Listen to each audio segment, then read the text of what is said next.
Health tips जानने के लिए हेल्थ दर्शन चैनल को सब्सक्राइब करने के बाद घंटी को दबाना ना भूलें। अष्टांग हृदय कहता है कि जिस भोजन को सूर्य के प्रकाश ने स्पर्श ना किया हो और पवन ना मिली हो, ऐसे भोजन को कभी नहीं खाना चाहिए। ऐसा भोजन जहर के समान होता है। आज की इस वीडियो में हम आपको राजीव दीक्षित जी द्वारा बताए गए दुनिया के सबसे पौष्टिक नाश्ते के बारे में बताएंगे। राजीव दीक्षित जी का कहना है कि हमने अपने घर के नाश्ते को ऐसा बना दिया है जो यूरोप या अमेरिका में खाया जाता है, जैसे ब्रेड, पाव, बिस्किट और नूडल्स। ज्यादातर घरों में सुबह के नाश्ते में तले हुए ब्रेड पकौड़े या ब्रेड से बनी हुई कोई ना कोई चीज खाई जाती है।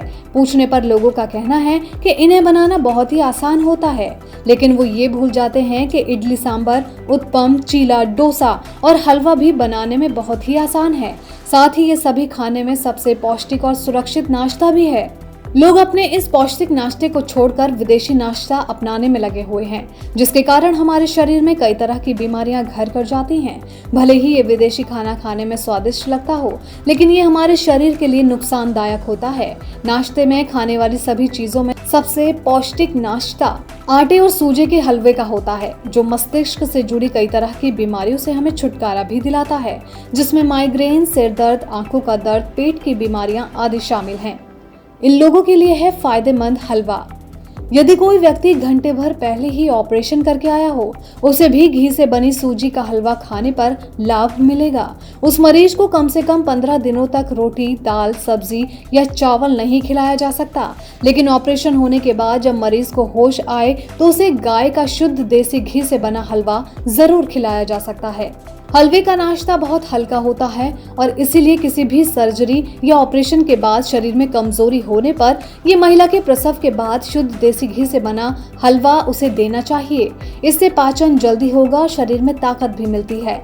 इसके अलावा वजन कम करने वाले लोगों या जिनको सिर दर्द और माइग्रेन की बीमारी है, ऐसे लोगों को भी हलवे का ही नाश्ता करना चाहिए। हलवा शरीर की कमजोरी को दूर करता है, जिससे मरीज जल्दी ठीक हो सकता है। हलवा बनाने में ज्यादा समय भी नहीं लगता और इससे ज्यादा पौष्टिक नाश्ता कोई और हो ही नहीं सकता।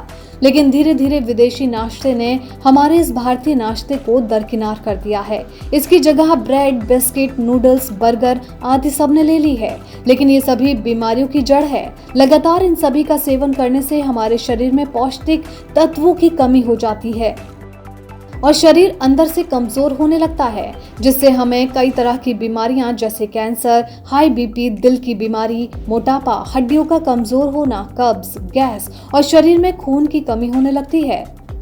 क्या कहता है आयुर्वेद? आयुर्वेद भी कहता है कि सवेरे का नाश्ता सबसे ज्यादा पौष्टिक, सुरक्षित और मजबूत होना चाहिए। अक्सर लोग बहाना बनाते हैं कि हमारे बच्चे भारतीय नाश्ता पोहा, डोसा, इडली, चीला या हलवा नहीं खाते, इसलिए हमें उनके लिए विदेशी नाश्ता नूडल्स, ब्रेड या बर्गर ही बनाना पड़ता है।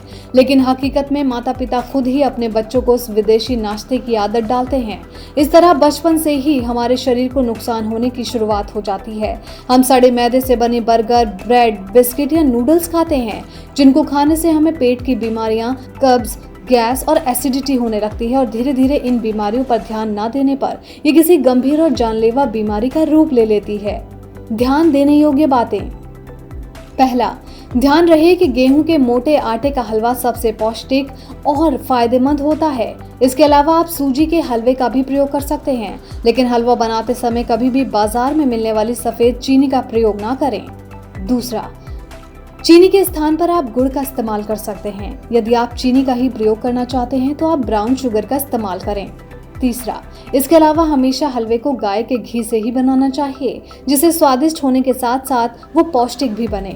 चौथा, हलवे को और भी पौष्टिक और शरीर के लिए लाभदायक बनाने के लिए आप इसमें केसर, सूखे मेवे और इलायची का भी इस्तेमाल कर सकते हैं। पांचवा, हमेशा ध्यान रहे कि हलवा खाने के बाद कभी भी एकदम से पानी नहीं पीना चाहिए। ठंडा पानी तो बिल्कुल भी नहीं पीना चाहिए। यदि आपको पानी पीना ही है तो आप पानी को हल्का गुनगुना कर लें और उसमें अजवाइन डालकर ही पिएं। तो आपको आज का हमारा ये हेल्दी वीडियो कैसा लगा, हमें कमेंट कर जरूर बताएं। साथ ही वीडियो को लाइक और शेयर करना ना भूलें।